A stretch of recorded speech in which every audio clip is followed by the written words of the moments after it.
Si me oyen, por favor, déjenme saber. Ok, perfecto, excelente.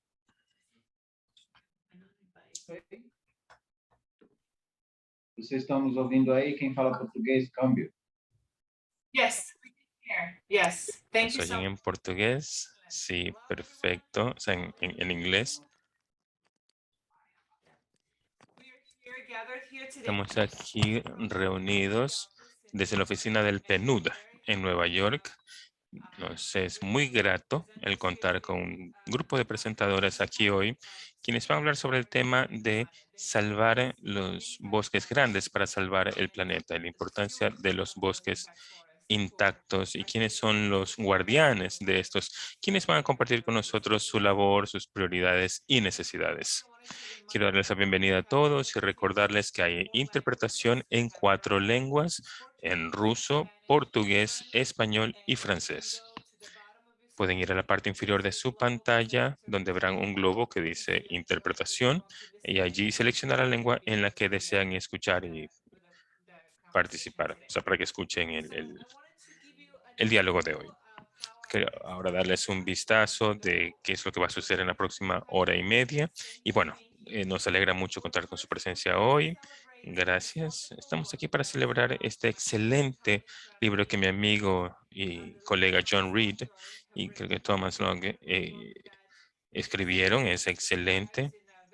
Explica de manera muy poderosa, significativa, en qué consisten ese tipo de bosques y por qué debemos de protegerlos para cumplir con nuestras metas en cuanto a proteger el ambiente para nuestras generaciones futuras. Así que esto está muy unido a nuestra labor con esta plataforma, toda la labor que Nature for Development y que la unidad del PNUD en relación con este tema ha estado realizando. Pues como indiqué, John Reed es el autor de este libro y brevemente voy a leer su biografía. Él está aquí con nosotros, él ganó el premio MacArthur para instituciones creativas, es economista, él apoya a los pueblos indígenas como guardianes de estos espacios. Ha publicado en el New York Times, en la revista Scientific American, entre otros lugares. Vive en Sebastopol, California. Bienvenido, John.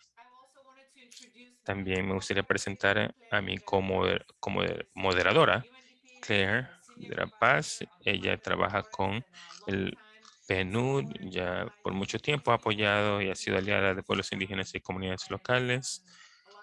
Ha hecho mucho trabajo por todo el mundo, salvando bosques. Y también contamos con la presencia de Pavel Zulyanziga.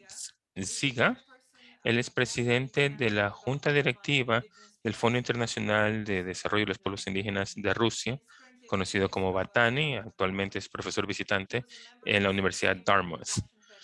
Fue miembro de la Cámara Cívica de la Federación Rusa y asesor del presidente de RAIPON, que es la Asociación Rusa de Pueblos Indígenas del Norte, Siberia y Extremo Sur, Oriente, perdón. Así que bienvenido, Pavel.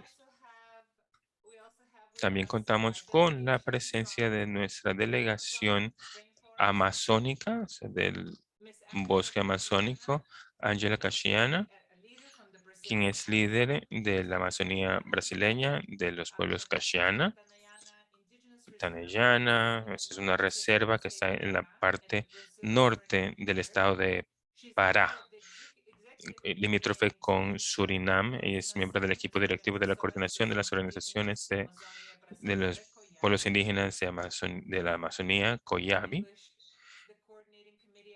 Bueno, acaba de decir en este momento el equivalente en inglés, que es una organización miembro de la Articulación de Pueblos Indígenas de Brasil, entre otras, en la región. Y finalmente, mi amigo Beto Marugo, un representante de la Unión de Pueblos Indígenas del Valle de Javari. Es un representante del Sindicato de Pueblos Indígenas del Valle de Javari. Trabaja en una variedad de temas, incluida la protección de los pueblos en aislamiento.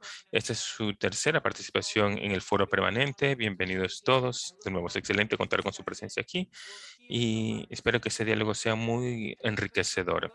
Así que escucharemos un poco acerca del libro que les mencionamos sobre diferentes pueblos indígenas y luego habrá tiempo para responder algunas de sus preguntas. Así que ahora le cedo la palabra a mi colega Claire. Claire, muchas gracias a todos. Buenos días, buenas tardes a todos ustedes, a nuestros panelistas,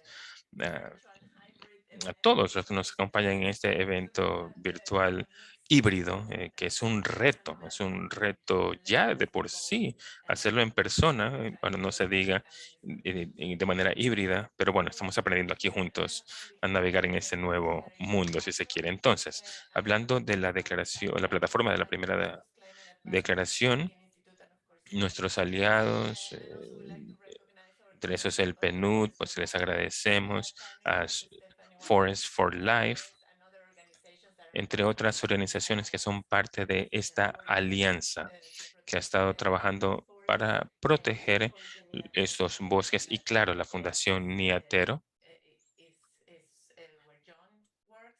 que es en la que John trabaja. Y me parece que estamos en un punto crítico. Enfrentamos diferentes crisis simultáneamente, la climática, la biodiversidad, la socioeconómica, la de salud. Así que el salvar, el proteger los grandes bosques es un imperativo como nunca antes. Y tenemos los recursos para hacerlo, se puede lograr, se ha demostrado esto. Así que en este libro se narra de manera increíble que si no hacemos esto, no vamos a resolver la crisis de biodiversidad. Sencillo como eso. Así que tenemos que lograr ese cometido. Y claro, los pueblos indígenas son los guardianes de esos bosques y son aliados críticos, por ende, son defensores. De allí que nos alegre tener esos diálogos en los que podemos analizar esto en a mayor profundidad junto con los distintos ecólogos que han estado trabajando en esto.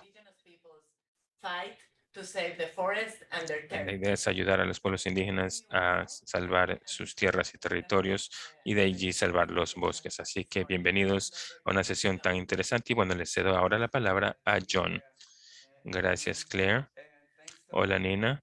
Gracias a todos quienes están en Zoom. Es excelente contar con su presencia. Una gran, a Pablo, Beto, Ángela, les agradezco también por su participación hoy, por acompañarnos en este día. Ellos crecieron en estos bosques sobre los que vamos a estar hablando hoy.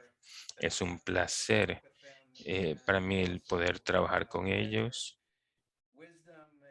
La sabiduría que han demostrado ha sido clave a la hora de crear el contenido, parte del contenido de este libro. Así que gracias de nuevo por acompañarnos. Quiero agradecerle al PNUD, de mis colegas en Niatero, por el apoyo a esta labor.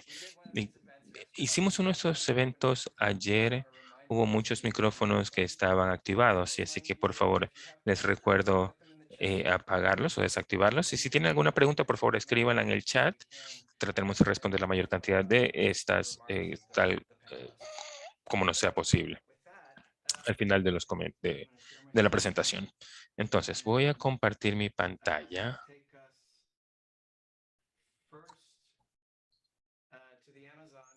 Primero, pues, iremos a la Amazonía. Y para mí, este libro surgió o nació de un viaje a la Amazonía. Este es en aguas arriba, en el Río Negro. Desde esa perspectiva, desde esta roca alta, yo estaba viendo allí todo el bosque, que daba la impresión que no tenía fin.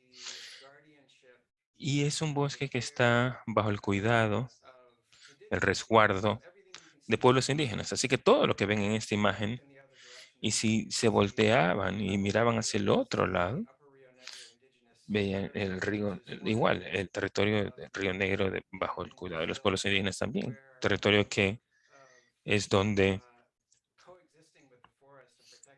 muchas personas están allí defendiendo ese territorio. Esa fue una gran motivación para que yo haya escrito este libro. O sea, crear una contranarrativa ante las terribles noticias que seguimos viendo sobre este bosque que se está quemando, imágenes que se han visto por todo el mundo. De nuevo, existe una tristeza existencial que ha surgido como base de eso, debido a eso. Entonces estoy tratando de contrarrestar ese sentir. Entonces, mi colega que ya falleció, Tom Lovejoy, quien es verdaderamente un sabio en nuestro movimiento, fue con quien trabajé. Eso fue un privilegio en la creación de este libro, que fue su último libro también. Y lo que logramos, perdón, tratando de cambiar de diapositiva, es que decidimos analizar los 5 bosques principales que todavía existen en el planeta. Geógrafos, analistas espaciales, ecólogos, han estado trabajando en esto por décadas, desde que se obtuvieron muchas más imágenes satelitales de las que teníamos antes. O sea, tenemos la capacidad de cómputo para analizar estas imágenes de 30 por 30 milímetros para poder ver lo que se encuentra allí. Así que el mapeo o esa capacidad nos permitió hacer esta labor. Nos hemos basado en trabajos de grandes. Y con eso hemos podido ver dónde están esos bosques intactos todavía. ¿No? Ese es el tipo de bosques que han visto la menor cantidad de incursiones, de caminos, de cosas que pueden afectar su funcionamiento biofísico. Me parece que el punto de entrada para esta presentación es pensar en este enlace para esta crisis. Yo lo que me di cuenta es que es muy evidente de que eso se trata de la historia humana, cosa que ya saben quienes trabajan en conservación. Entonces, junto con nuestras décadas de experiencia en conservación y todo lo que se ha escrito en el ámbito científico al respecto, ha habido otros conocimientos adicionales que hemos incluido, hemos dejado fluir hacia o dentro de nuestro libro. El conocimiento de los pueblos indígenas que han vivido allí, en dichos bosques desde tiempos inmemoriales.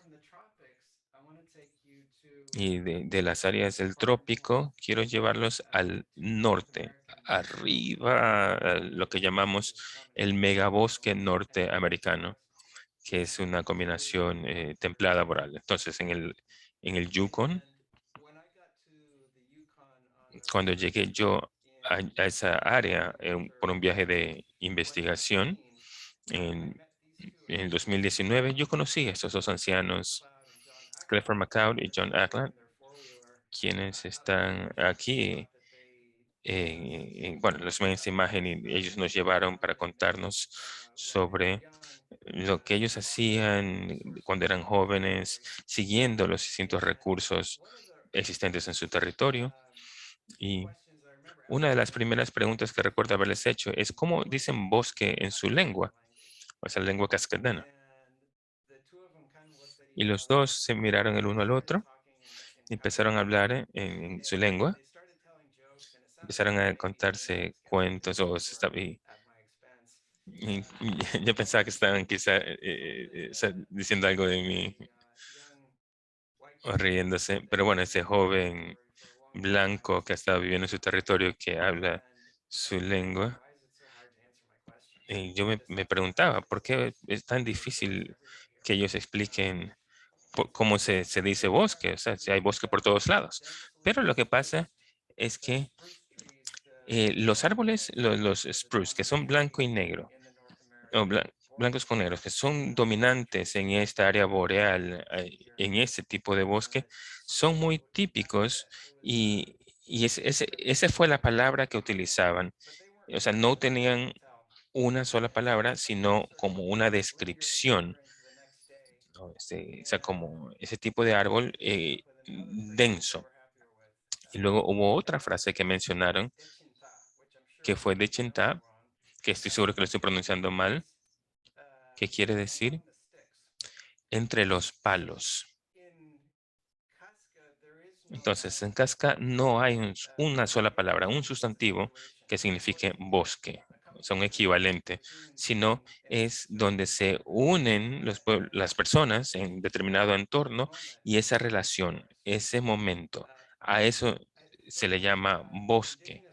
Entonces, para colegas indígenas que están aquí presentes en esta llamada, estoy seguro que ustedes tienen muchos ejemplos también al respecto, o sea, cosas que podrían decir en su lengua nativa, que no pueden decir en realidad en inglés, o tienen que darle la vuelta de tal forma que creen una idea eh, equivalente. Pues eso es algo típico, o sea, un intento típico de traducir lo que estábamos aprendiendo de personas de diferentes partes del mundo en la lengua o hacia la lengua en la que estábamos escribiendo.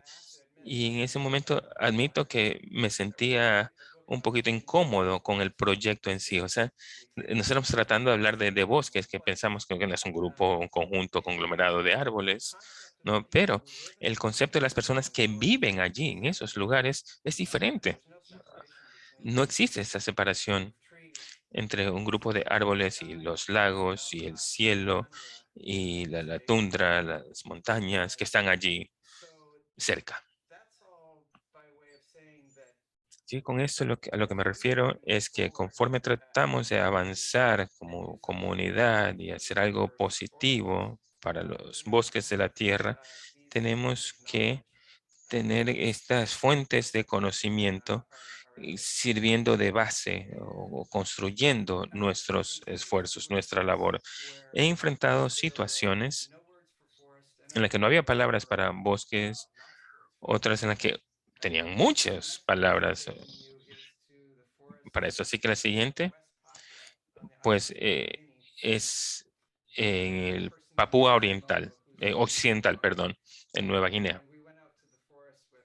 Entonces fuimos con esta colega indígena que estaba allí, con su sobrina, o sea, Anastasia y su hermana, nos llevaron allí en el bosque que ellos le llamaban Tuf, que ese es el lugar, o ese es el concepto donde ellos recaban comida, insumos para todo lo que necesitan en su vida. Y tienen también estas parcelas de jardinería. Y hubo una que ella me llevó donde habían estado trabajando desde hace 30 años que tuvieron que abandonar para ir a otro lugar. O sea, porque claro, han estado rotando sus cultivos por miles de años de esta manera.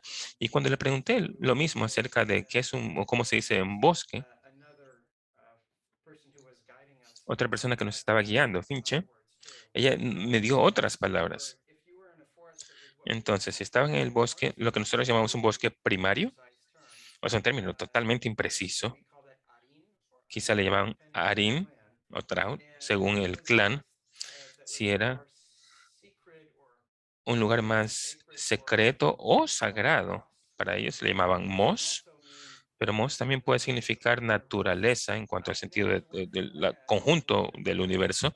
Y luego está land, o sea, tierra y bosque, o sea, son sinónimos. Y Capoam es el término que ellos utilizan para eso, la palabra. Vale la pena mencionar que la lengua que ella habla, la Mebla, es una de 1.300 lenguas que hay en la isla de Nueva Guinea, en ese archipiélago. Y muchas de estas no tienen relación gramatical con ninguna otra lengua, o sea, son lenguas aisladas. Es una forma totalmente distinta de conceptualizar, de traducir ideas en palabras que no existen en ninguna otra parte del mundo. Así que esa pequeña muestra, yo sé que tiene más de 5 palabras para el concepto bosque, O sea, de nuevo, 1.300 lenguas y solamente es una isla, Nueva Guinea. Y ahora piensen en 3.000 y pico lenguas en Amazonas y otras miles más en la cuenca del Congo. Y así que estamos hablando de un depósito inmenso de formas de pensar o analizar el concepto bosque. Entonces, algo que tengo aquí en el libro sobre lo que sucedió o lo que sucedería si perdemos esa riqueza, pues para los intérpretes, esa es la que empieza donde sobre el oeste, el bosque de Papua. Esa palabra, pues, viene en Splinter. La idea de los Mubra acerca del bosque, o sea, como Tuf, Arim, Atramos, esas palabras de vecinos también, quienes hablan de una lengua aislada, se pueden unir al indonesio Huton, que también quiere un equivalente de bosque sin que tenga base local.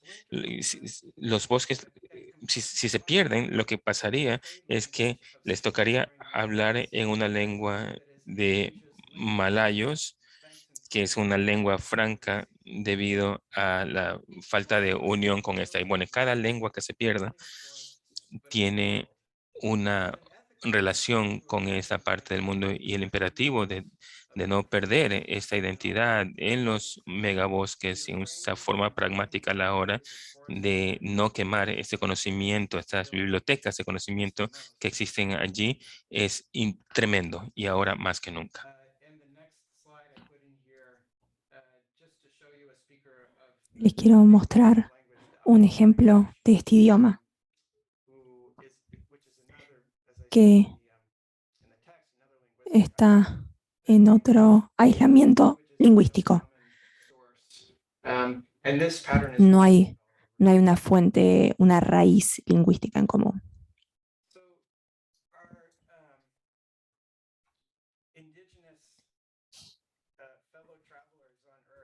Estos viajeros indígenas reconocieron que necesitábamos esta tarea de salvar los bosques. También tienen la voluntad de hacerlo. Y aquí vemos a Fente Maruco, que está aquí en el pasillo. Está de pie con Menon Joaquín Mayoruno, también Kaisumo, uno de los grandes jefes de la gente Mayoruno, del pueblo Mayoruno. Estos pueblos son rivales históricos y narramos en el libro, Beto narra en el libro la historia de cómo a comienzos de la década del 2000 se reunieron para defender su territorio en contra de un enemigo en común, que es la economía lindante.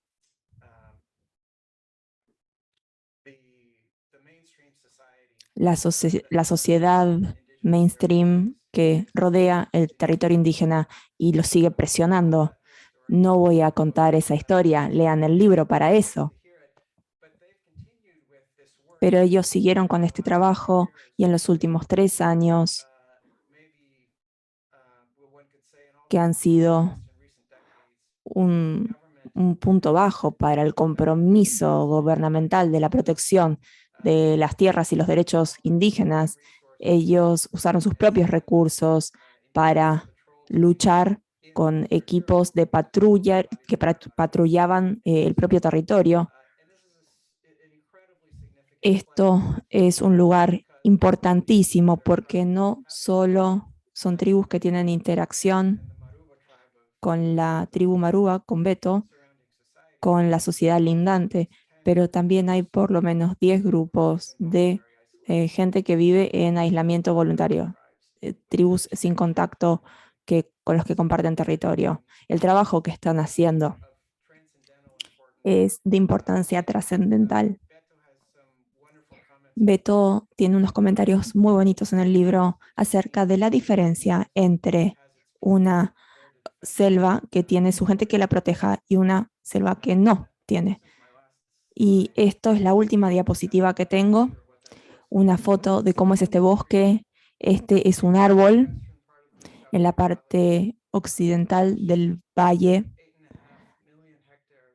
que son 8,5 millones de hectáreas. Es un lugar que es sorprendentemente inmenso. tuve la oportunidad de pasar volando por encima y uno a medida de que va sobrevolando este lugar no lo puede creer que sigue y sigue. Un árbol así,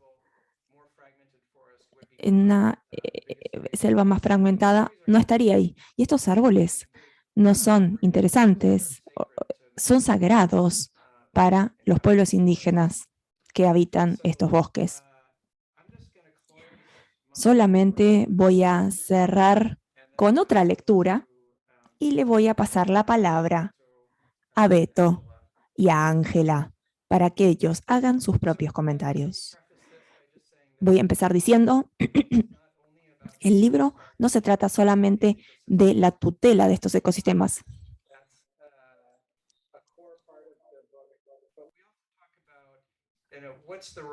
Hablamos de cuál es el rol de los lugares protegidos, cuál es el rol de la infraestructura, de la reforestación. Hay una parte práctica de políticas, de qué soluciones podemos brindar. La lectura empieza así. Estas estrategias son una promesa para el futuro, en el que se van a beneficiar las generaciones futuras. Pero salvar la selva requiere más que estrategia. Es un trabajo que se tiene que hacer con sentimiento. En el mundo moderno, la selva, el bosque, se los piensa de manera como si fueran objetos. Nosotros los humanos separamos a estos objetos de los verbos, si lo pensamos de manera gramática o éticamente tolerable.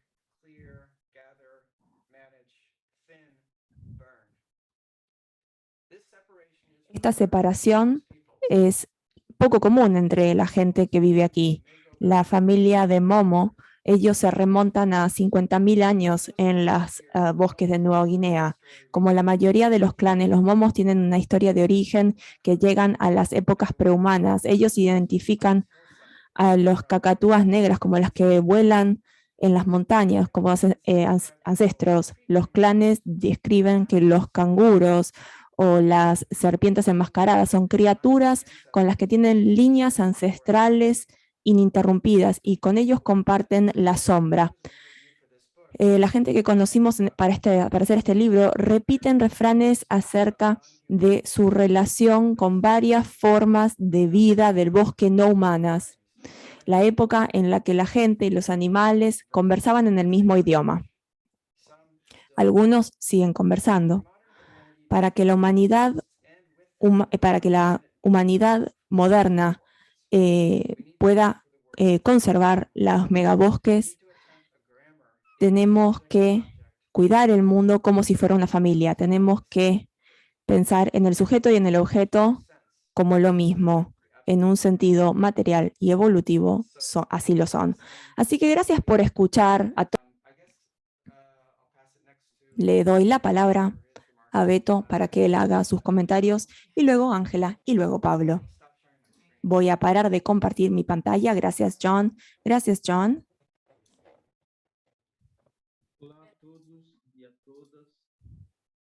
Hola a todos y a todas. Quisiera decir a todos ustedes que es un honor para mí tenerlo a John como un amigo personal, además de trabajar con él. Estoy encantado de que puedo dar mi humilde aporte a las reflexiones acerca del libro. Es fundamental considerando el contexto actual del cambio climático y todo a lo que nos enfrentamos. Todos tenemos un rol en la vida de otros. Soy Beto Marugo, soy de la tierra indígena, la segunda más grande de todo el mundo. Es el tamaño de Portugal, de acuerdo. Es un terreno, los terrenos en Brasil han sido protegidos, no porque el gobierno lo quiere de esa manera, es porque su ubicación geográfica tiene una protección natural. Entonces es difícil de acceder a esta zona. Pero como vemos en otras regiones en Brasil, en otras tierras indígenas, en otras biomasas, vemos que hay una búsqueda de recursos. Quisiera comenzar hablando de la tecnología. Trava es nuestro hogar que resume 3 terminologías. Una es hogar, vida y tierra. Java, por ejemplo. Java para nosotros tiene que ver con la naturaleza, tiene que ver con nuestro bosque. Java quiere decir seguir. Los alimentos que comemos caen de los árboles.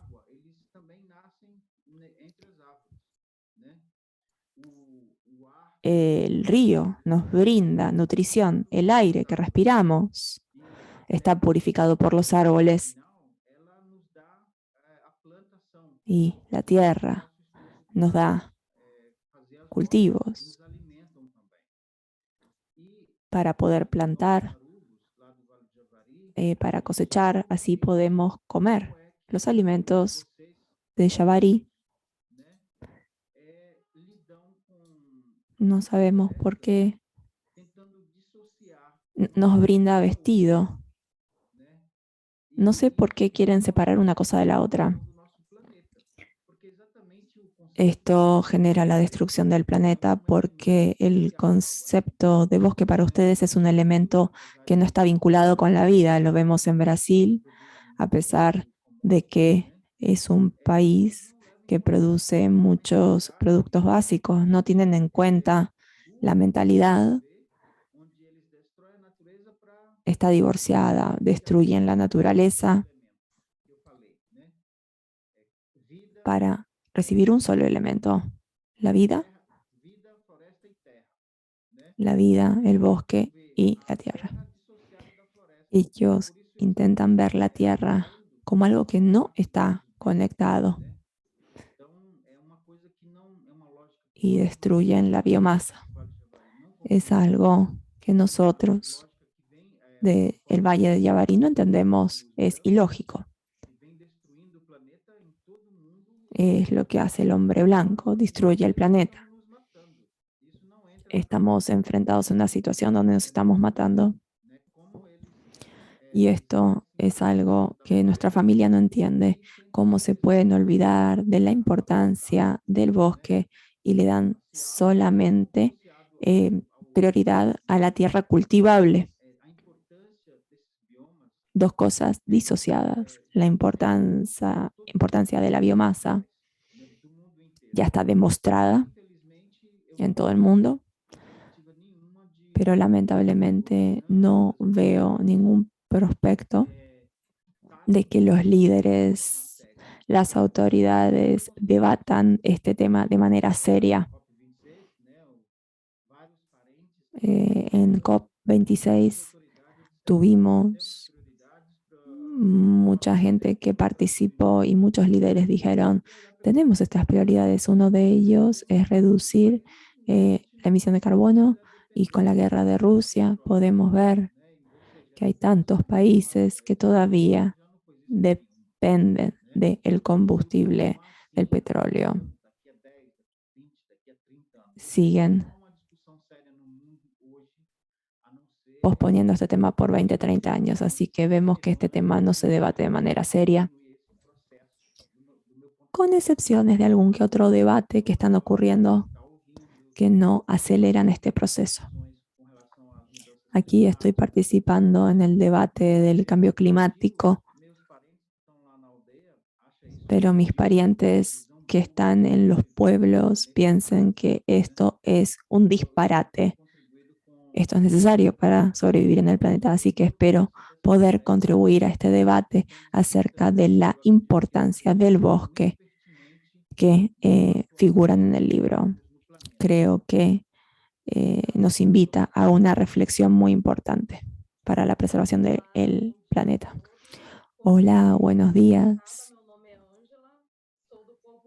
Soy Ángela, soy de Cágena, de la pueblo en el norte de Brasil, en la frontera con Surinam. Quiero felicitar a John por participar en la sistematización de todo este conocimiento en distintas partes del mundo con una reflexión importante, única, que resume la importancia de tener estos grandes bosques protegidos, porque también protegen la vida. Quiero reflexionar que muchos autores, muchas personas que brindan opinión, ellos dicen que los aborígenes, los pueblos originarios son guardianes de estos bosques. Nosotros reflexionamos lo contrario. Nosotros pensamos que los bosques son los guardianes de nuestra vida. Hay que reflexionar.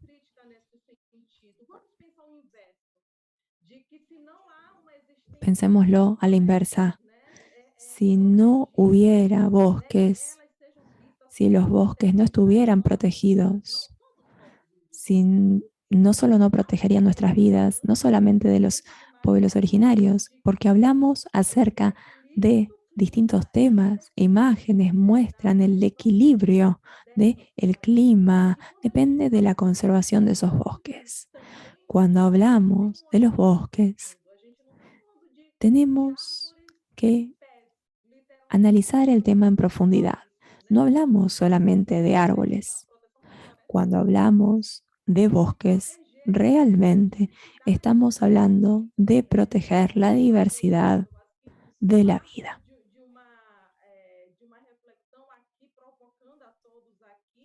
Comienzo con una reflexión y los invito a este debate. Y a lo largo del libro espero que tengan la oportunidad de pensar en esta manera que nosotros no somos los guardianes del bosque, sino que el bosque es nuestro guardián. No tenemos garantía de vida, no tenemos garantía de que el clima estará equilibrado, no tenemos garantía de agua bebible y no vamos a tener los medios mínimos para sobrevivir sin la conservación. Y lo opuesto también es posible. Los bosques pueden seguir viviendo sin nosotros, pero no a la inversa. Entonces, tenemos que empezar reflexionando en que los bosques son los guardianes de los humanos y la humanidad. Quiero aportarles esta reflexión. Es importante. Cuando viajamos y vemos estas imágenes, vemos cuán importante es, cuán importantes son los bosques, sin importar qué tipo de bosque sea, porque vemos diversidad en los bosques. Bosques en transición y todos los bosques son igual de importantes, los mencionados anteriormente. Entonces, esa es una reflexión que quiero aportar.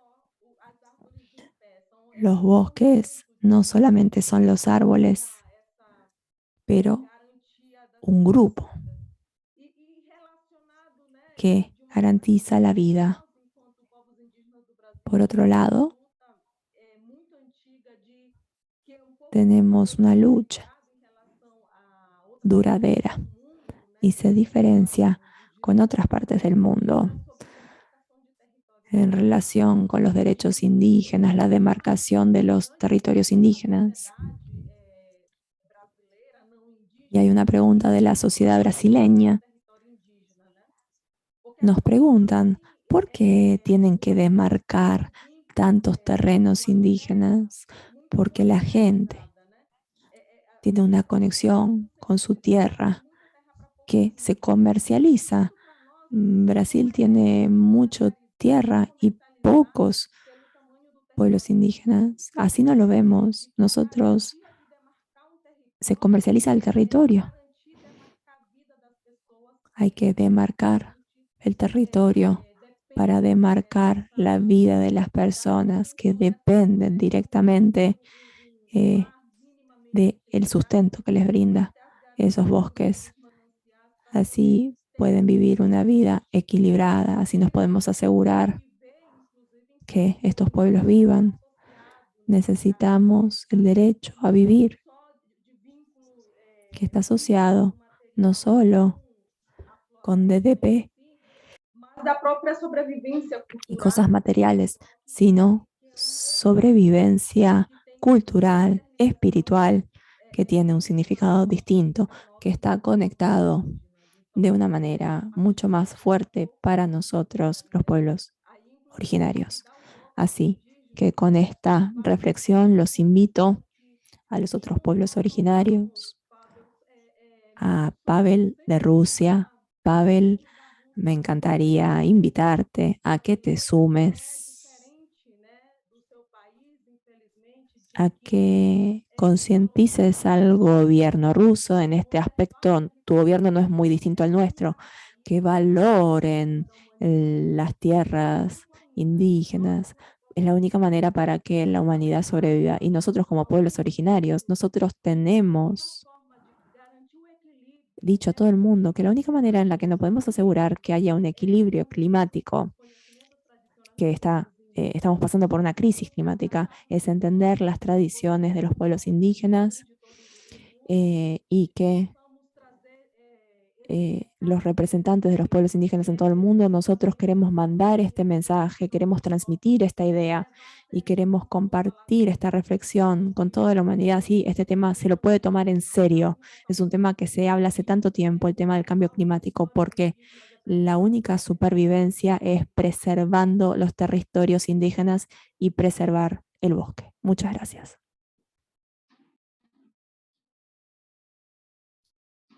Thank you so much, Angela and Beth. Muchas gracias, Ángela y Beto, por su excelente contribución.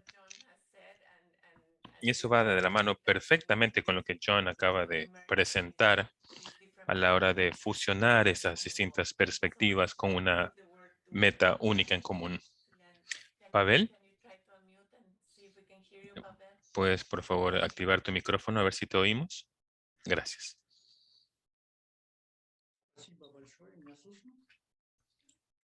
Muchas gracias. ¿Me oyen? Gracias, John. Gracias al PNUD por esta oportunidad de participar en este importante diálogo relacionado con el libro de John. Es particularmente importante para mí, ya que soy parte de este diálogo con hermanos y hermanas de la Amazonía y representantes de los pueblos UDG. O sea, UDG significa pueblos del bosque. Mis pueblos, es decir, son pueblos del bosque. Brevemente, quiero contarles una historia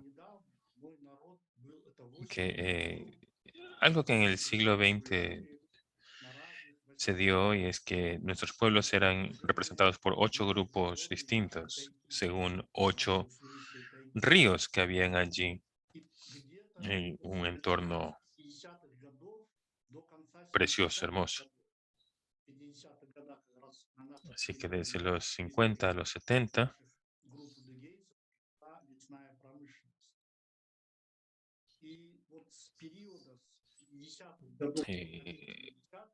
ese era el caso, pero en los 70 llegaron unas empresas extractivistas que hicieron desaparecer a algunos de nuestros pueblos. Esto no solamente fue un genocidio,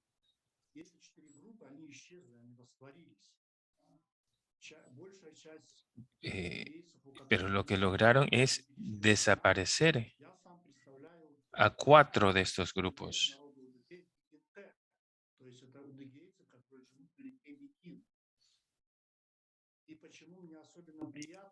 Y lo que terminó sucediendo es que solamente quedamos unos cuantos representando al resto.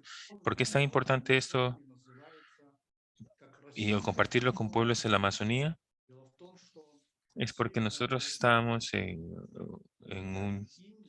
estamos en una Amazonía rusa, si se quiere, Nuestros ríos son con nuestros tigres, son áreas consideradas de mayor diversidad. Nuestra madre tierra, allá, a pesar de que el área es fría, existe mucha biodiversidad. Y es más, para nosotros, el norte y el sur se unen y hay especies, sí, de flora y fauna que solo se encuentran en el norte o solo en el sur, pero en nuestras tierras, en el valle del río Viking, todo esto se da unido. Así que es un inmenso placer para mí el escucharlos y lo que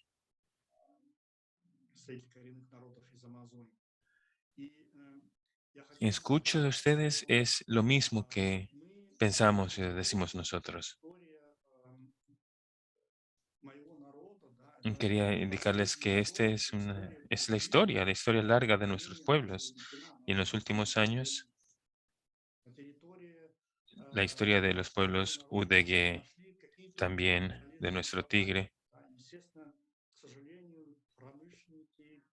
En nuestra tierra se encuentran muchos recursos distintos. Desafortunadamente, entre los negocios, las transnacionales, los gobiernos que están tratando de quitárnosla.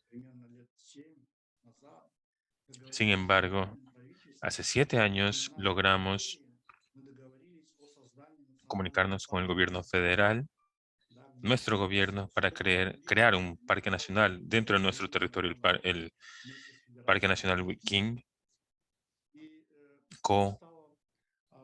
gestionado por nuestros pueblos con el gobierno, cosa que fue posible ya que nuestro territorio estaba intacto, tal como nosotros lo hemos estado preservando, sin actividad industrial allí presente. Tenemos muchos más tigres ahora que viven en nuestras tierras, que ese es un símbolo, un emblema, el emblema de nuestros pueblos. Así que logramos esa creación de ese parque, de nuevo, co-gestionado por nuestros pueblos. Y para mí es importante y me alegra que los pueblos indígenas de la Amazonía, junto con nuestros pueblos, nos podamos comunicar, reunirnos, intercambiar ideas. Así que quizá mi pueblo podría ver cómo viven ustedes y viceversa.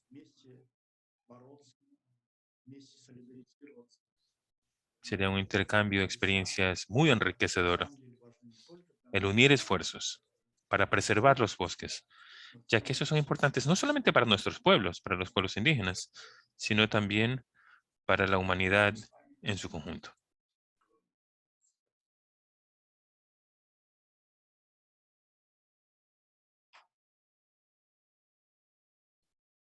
Thank you so much, Pavel.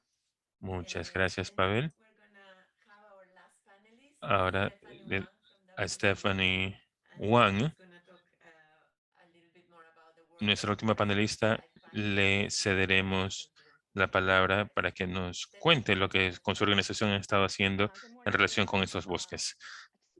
Saludos a todos. Estoy aquí representando a WCS, pero también quiero hablar un poco acerca de los bosques por vida. O sea, es una colaborativa con WCS, WRI, la PNUD y la Fundación Rainforest Foundation de Suecia. Así que hemos estado trabajando en la preservación de todos los bosques del mundo, en particular buscando el reducir o detener la deforestación en todo el mundo.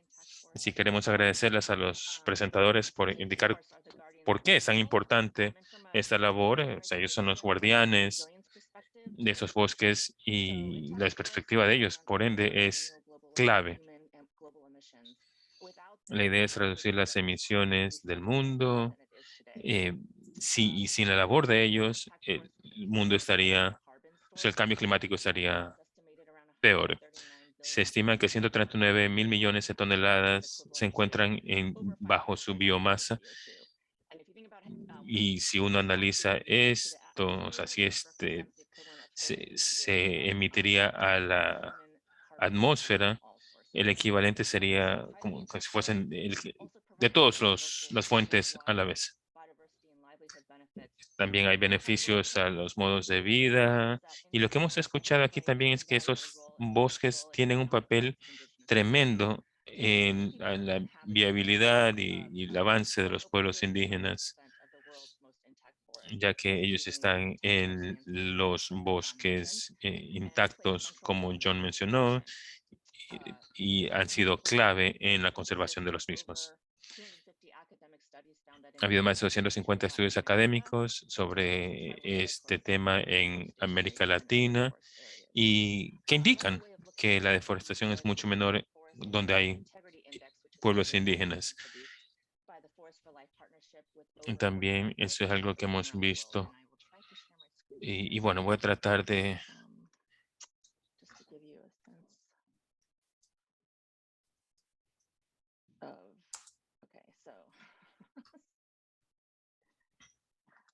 Así que voy a tratar de compartir mi pantalla.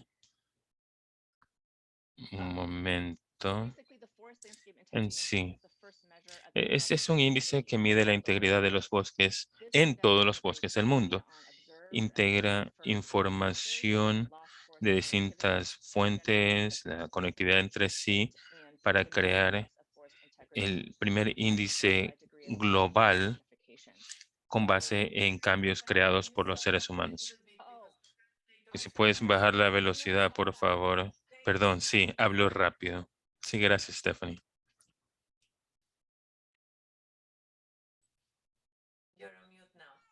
Apagaste el micrófono. Perdón, tiendo a hablar rápido.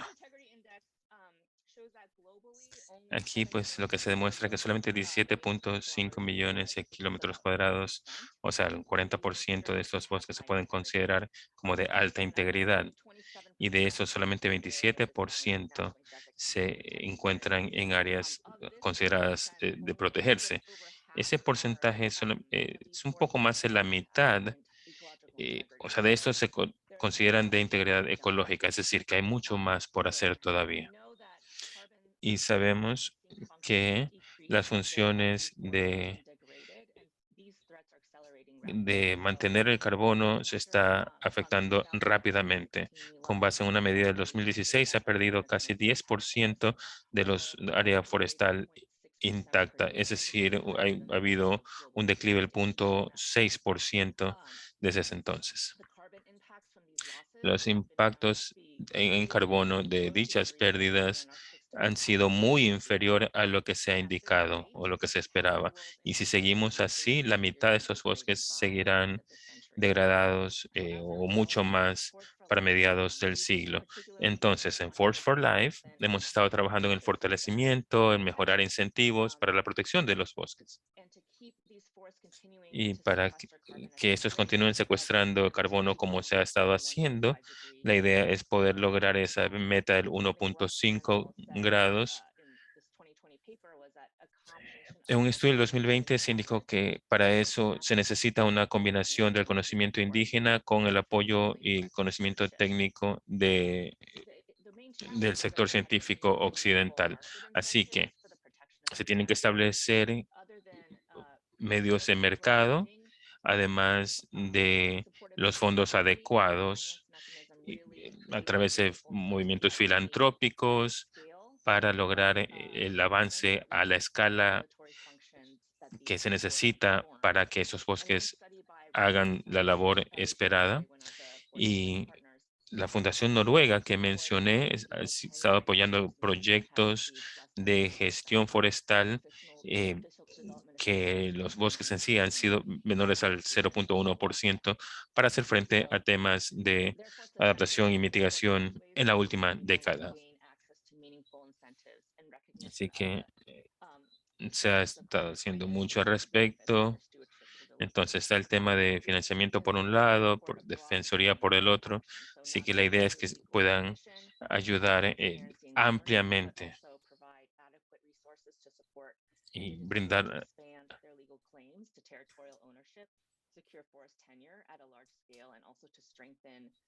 management processes to address these external threats. On the interest of time here, Así que debido al tiempo, así que compartiré el índice que mencioné aquí en el chat para quienes estén interesados en esta herramienta y las metodologías de financiación que hemos establecido con nuestros aliados. Gracias. Thank you so much, Stephanie. Muchas gracias, Stephanie, Very interesting. A lot of information, lot por of tanta información compartida, muchos datos in a very short time, but that's en tan poco tiempo, pero como ya indicó, va a compartir esos recursos en el chat, así que puede revisar nuevamente esta información una vez que se concluya el evento. Y si les interesa este tipo de información, que es una combinación de conocimiento científico con el conocimiento tradicional indígena, y cómo estos se complementarían, pues allí lo encontrarán. Entonces, vamos a hacer una transición ahora. Vamos a avanzar al segmento de preguntas y respuestas, pero antes de hacer eso, John, ¿algún comentario que desees hacer después de haber escuchado los distintos panelistas? Me gustaría agradecerles nuevamente a los panelistas. Hemos estado tratando de incorporar estas distintas fuentes de información. Tratamos de abarcar todo el mundo y cualquiera de estos bosques, cualquiera de ellos es un mundo en sí mismo.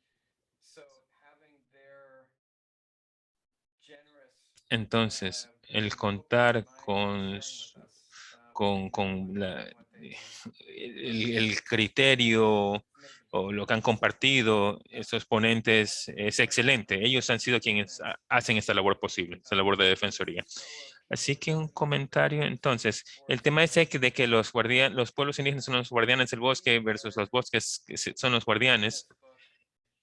Y estamos propusimos este libro a la hora de tratar de vender la idea.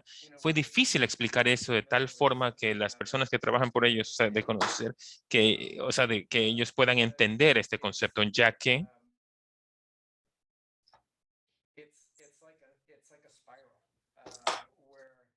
esto es como una espiral, o sea, con reciprocidad. O sea, los bosques son los que mantienen a los pueblos o viceversa. O sea, ese tipo de relación o interconexión. Entonces estamos hablando como, de hecho, 2 capítulos abocaron ese tema. Algo más que quería compartirles o reflexionar al respecto es sobre lo que dijo Stephanie acerca de el pequeño porcentaje de este bosque, o sea, el que está siendo protegido o bajo protección. Y en el movimiento indígena se habla mucho acerca de las áreas protegidas y que a menudo estas áreas estos conceptos han sido impuestos, o sea, a la fuerza, ¿no? Y no se han analizado los efectos, porque no solamente son conceptuales, sino han sido reales. En el proceso de informarnos para redactar ese libro, lo que yo vi es que ha habido intentos positivos, interesantes en fusionar esa labor de guardianes que realizan los indígenas con esta idea bastante moderna de lo que es un área protegida, entre comillas. Y quizá en Canadá, más que en cualquier otra parte del mundo, existen estas ideas de las áreas protegidas indígenas, o sea, es algo que está surgiendo o ganando fuerza.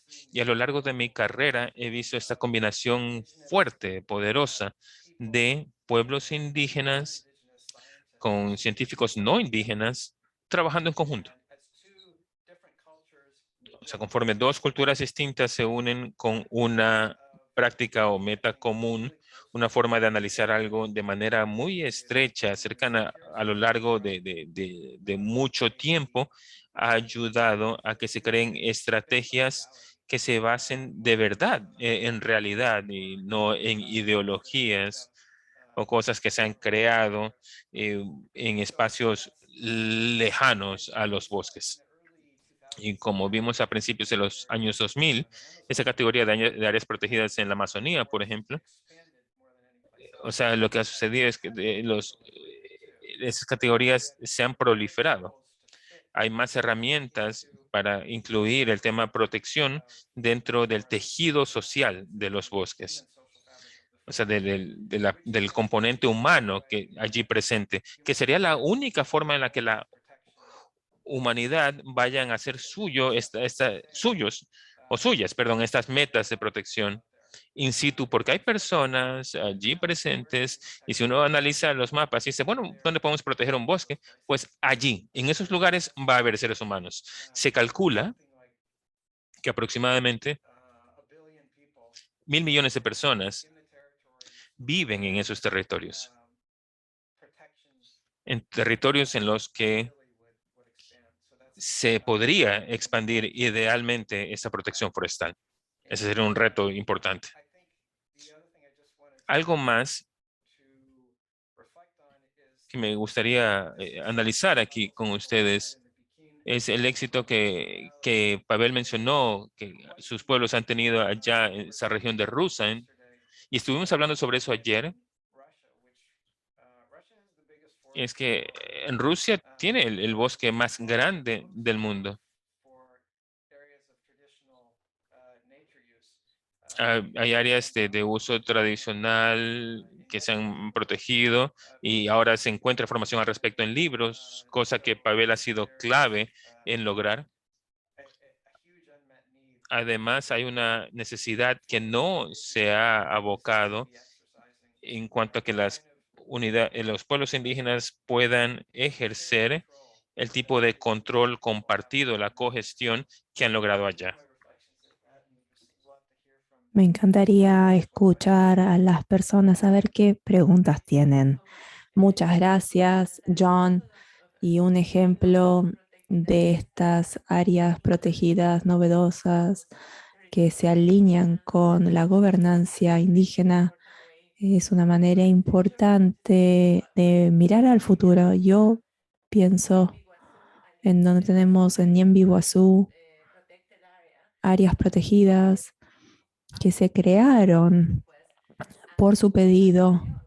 Ahí leo donde están un grupo indígena protege grupos indígenas a través de un área gestionada, protegida. Es fantástico, es algo impensable hace 20 años, pero es un modelo interesante que podría ampliarse y mejorarse. Ahora sí, claro. Ahora podemos comenzar. Hay que prender la cámara, Ángela. Hay un par de preguntas específicamente para ustedes.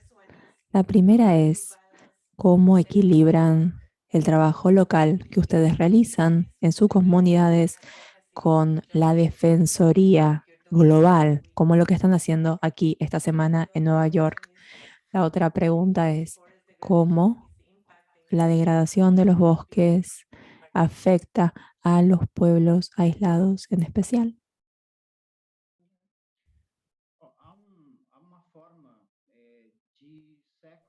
Hay una manera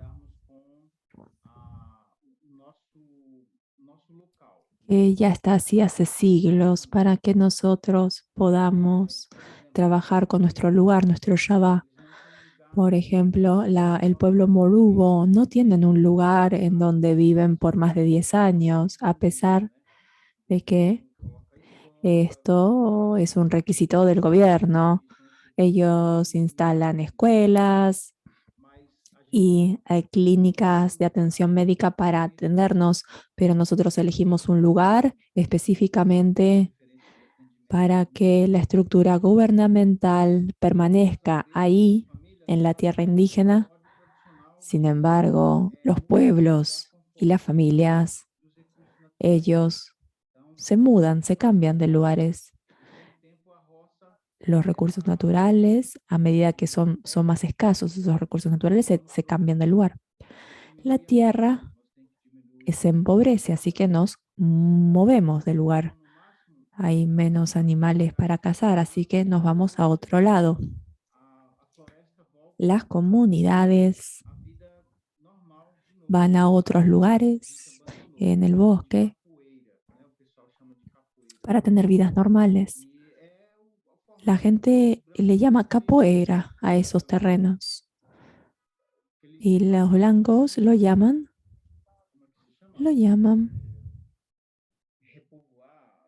¿cómo es? ¿Cómo? Repeople. Reocupar un territorio, un terreno. Esto está pasando. Así nosotros trabajamos con el bioma. Y pensamos que el cambio climático está teniendo un gran impacto en la temperatura de estos lugares. Durante el verano, en mi terreno, el terreno ahora es demasiado seco y hay un aumento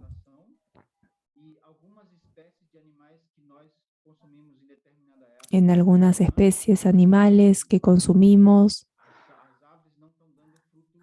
Quedan pocos y los árboles,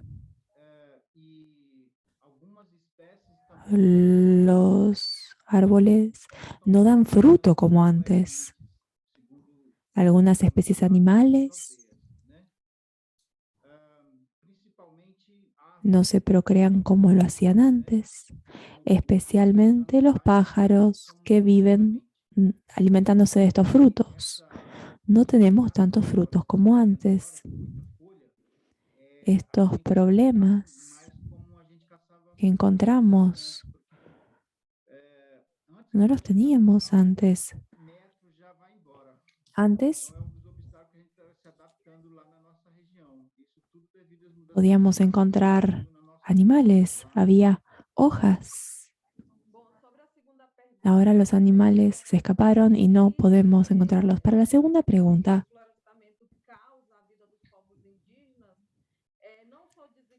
el impacto de la deforestación en la vida de los pueblos aborígenes, no solamente el desequilibrio climático, pero una influencia directa en la vida de los pueblos indígenas. Lo vemos como una forma de genocidio, como los pueblos indígenas van a vivir sin el bosque, sin mencionar la contaminación de los ríos. Con el avance de los agronegocios, esto es una consecuencia de la deforestación de nuestro bosque. ¿Cómo podemos equilibrar nuestras acciones y los territorios? Beto y yo somos de una organización indígena que tiene precisamente esta misión, tomar la voz de nuestra comunidad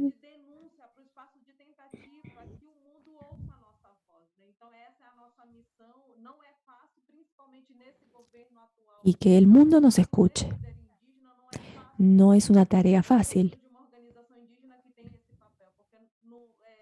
No es fácil tener este rol.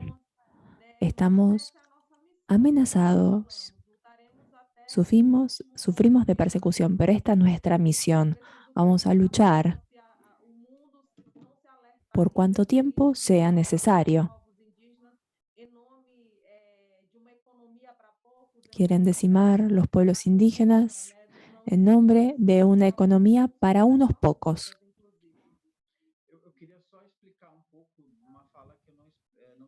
Quiero explicar algo que no terminé de explicar.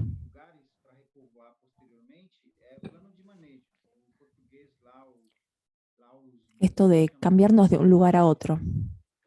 Esto es una gestión planeada. Lo hacemos de manera natural en nuestro territorio. Esta es la manera en la que nos dimos cuenta, en la que podemos asegurarnos que las comunidades van a usar la tierra sin tener un impacto en el medio ambiente. Es lo contrario a las cosechas por fuera de la tierra indígena que destruyen estos lugares y no hay vida, es imposible vivir en esos lugares. Con esto concluyo mi idea. Gracias, Ángela, Beto. Eso estuvo excelente. Ahora tenemos una pregunta de Pavel. La pregunta es, el ejemplo que compartieron de el Parque Nacional es inspirador y es importante compartir esta historia con todos. ¿Puede, por favor, compartir las lecciones claves? Así otras comunidades también pueden aprender de eso. Muchas gracias.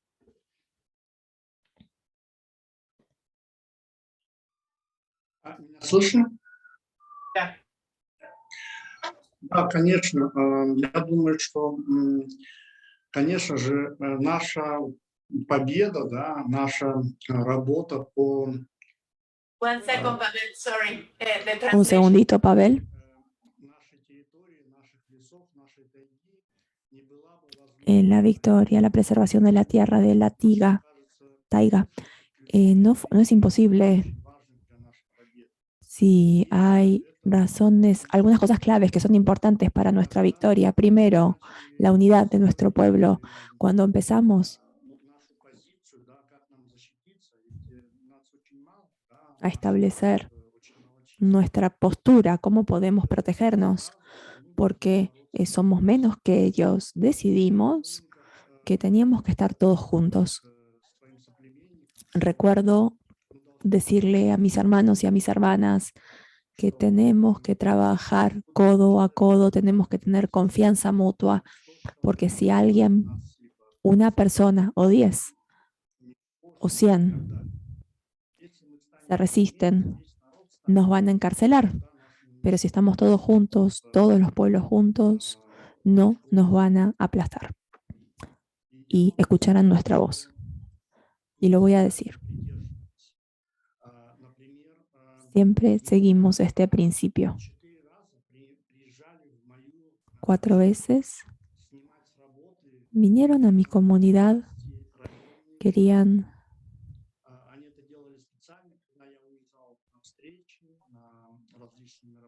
que me fuera de mi lugar,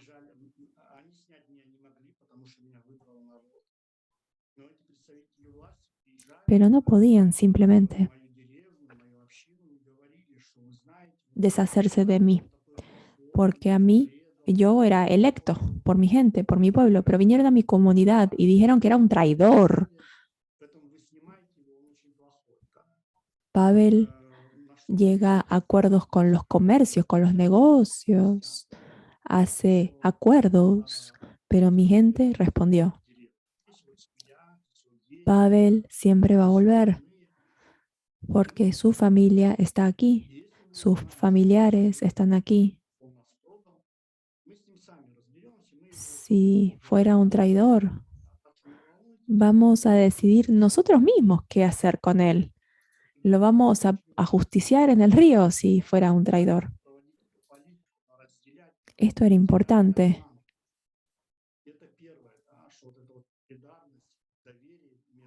Porque esto es el concepto de divide y conquistarás. Y esto es el concepto de una comunidad sola. Lo segundo, sumamente importante para nosotros, es encontrar alianzas. Lideramos un gran trabajo entre ambientalistas, científicos, nos ayudaron, nos trajeron documentos como justificaciones y también nos apoyó la población local, porque nos defendimos juntos. Fue un gran apoyo de la sociedad civil, de los ambientalistas. Fue muy importante. Y lo tercero es, claro,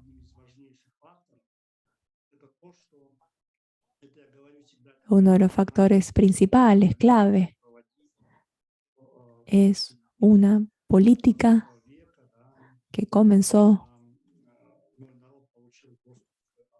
a mediados del siglo XX, cuando mi pueblo pudo acceder a la educación, y dicen que todos los jóvenes tienen que acceder a la educación, donde sea que vaya, cualquiera sea su trabajo, es en la casa, en la recolección de alimentos.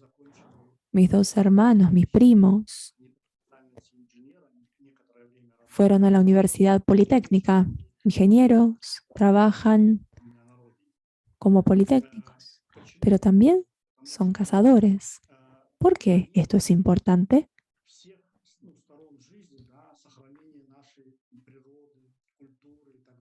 Claro, en el tema de la conservación, los problemas económicos,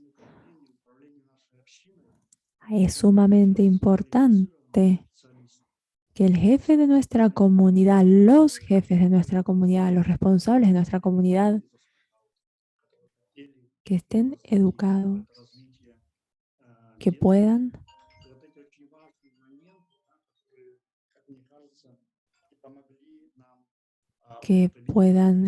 articular una política. Estos tres principios nos han ayudado a ganar nuestra lucha. Gracias. Gracias, Pavel, por resaltar el rol de un liderazgo auténtico, alianzas, educación y construcción de capacidad como los ingredientes claves para lograr estas cosas clave. Vamos a culminar con dos preguntitas de Stephanie. Tenemos una con respecto a el rol de la economía, cómo podemos generar incentivos para protección interforestal. Y la segunda pregunta tiene que ver con la biodiversidad, con los créditos de biodiversidad, si le parece que puede llegar a ser una parte de la solución para la protección de los territorios indígenas. Ok, muy buena pregunta. Creo que traté de responder la de la biodiversidad. Creo que eso se intentó en un nivel proyecto y fue un piloto, pero no escuchamos mucho acerca de que eso se haya intentado a la escala necesitada. Creo que se concentró más en lo que es el carbono, porque donde hay más dinero es la mitigación del cambio climático. Estuvimos desarrollando como grupo un montón de abordajes de políticas públicas para ampliar y mejorar los incentivos climáticos para los bosques, y eso debe incluir enfoques para la gestión territorial indígena. Si van a nuestra página de internet, si hacen a la parte de abordajes de políticas públicas, van a ver algunos principales que incluyan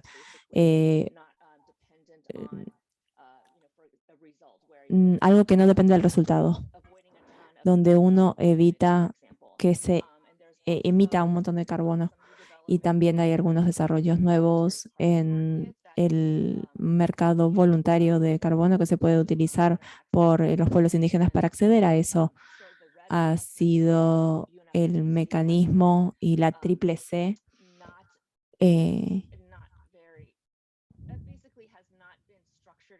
no se estructuró de una manera tal que permite la protección de los bosques. Estos son nuevos en su desarrollo. Hay mucho debate acerca de cuáles podrían ser algunos de los abordajes y están tratando de dilucidar ideas, pero nada que se haya intentado a gran escala. Este es un momento muy emocionante y será bueno incorporar algunas de estas ideas en las nuevas maneras de pensar que John mencionó en su propio libro. Vayan a la página de internet, por favor. Gracias, Stephanie. Entonces, vamos a hacer el cierre. Es difícil resumir todo lo que se dijo en estas 2 horas. En mi mente sigo procesando 2 cosas. Me llevo 2 cosas y creo que el libro ejemplifica esto de una manera poderosa, la importancia de tener una narrativa que incorpore los sentimientos que John menciona. Estuvimos trabajando con estas problemáticas por tantos años y no incorporamos la pasión, el sentimiento que se necesita para impulsar estos intereses a la velocidad, a la escala que necesitamos para tener éxito. Y lo segundo,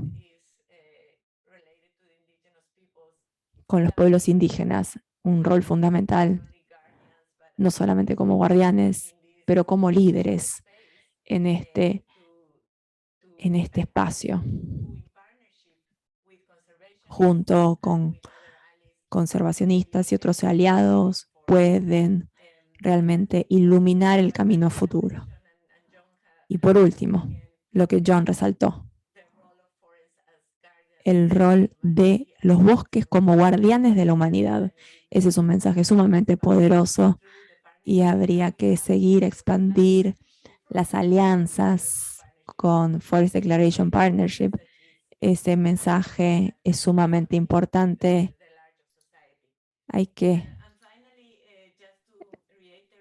Quiero reiterar, en el PNUD fue un honor ser anfitriones y queremos ofrecer la plataforma como un lugar donde se puede continuar con este debate, donde podemos ampliar estas alianzas que necesitamos para que todos podamos trabajar de manera conjunta en este tema tan importante.